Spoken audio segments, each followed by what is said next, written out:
about them. And they know it. So the final step in their grand plan, that was to put this fucking buffoon who would embody this evil plan and bring this revolution to a full realization.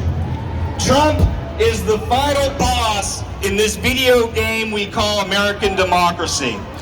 And what he's doing today is the culmination of 50 years of work to redistribute power to the very few, billionaires and the capitalist class. And it's sad to say that many of us went along with it for so many years, so long as it didn't impact us in a way that disrupted our lives to an intolerable point. But now people are waking up to the reality that freedom was never a guaranteed right in this country. It was a privilege.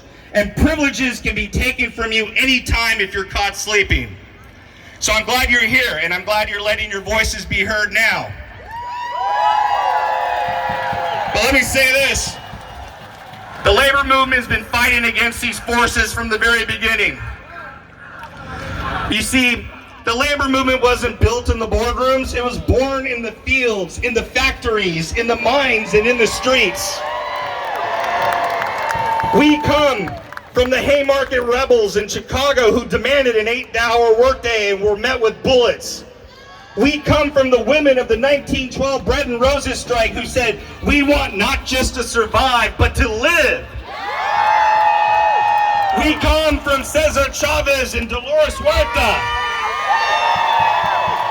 organizing farm workers in the shadows of California fields, some of the most exploited people in America who showed us that courage grows even under the hot sun of injustice.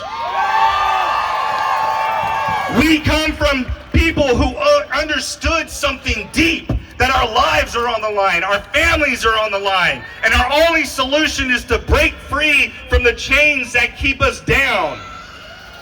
And those chains look different now. They may come with a badge and a budget.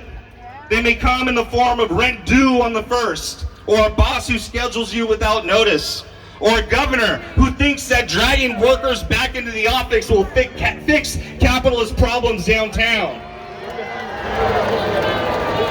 But chains are chains, and we are done wearing them. So the American labor movement continues to be the first, best, and last line of defense in resisting fascism. And our work continues to this day as federal workers fight to keep their jobs and their union, as our nurses and healthcare unions fight for Medicare for all, as our service workers unions fight to defend the rights of our immigrant brothers and sisters, like my friend, president of SEIU California and SEIU USWW, David Huerta, who was arrested in the Battle of Los Angeles last week. The work of the labor movement, the work that we're doing is not new, but it's still radical. It ties directly back to the foundation of this country, that the pursuit of life, liberty, and the pursuit of happiness is a constant struggle, a struggle that concludes by intersecting social and economic justice. And like those forefathers, organized labor knows, and you all know, who's running things. It's the same very few people every time. We got BlackRock, we got Amazon, Elon Musk, Walmart, Trump. They're not fucking geniuses. They're not innovators. They're hoarders. And they've made a religion out of greed. And they bought up our homes. And they bought up our politicians. And they bought up our news. But have they bought us? No! Because we are not for sale. Angela Davis once said, you have to act as if it were possible to radically transform the world, and you have to do it all the time. And that's why we're here.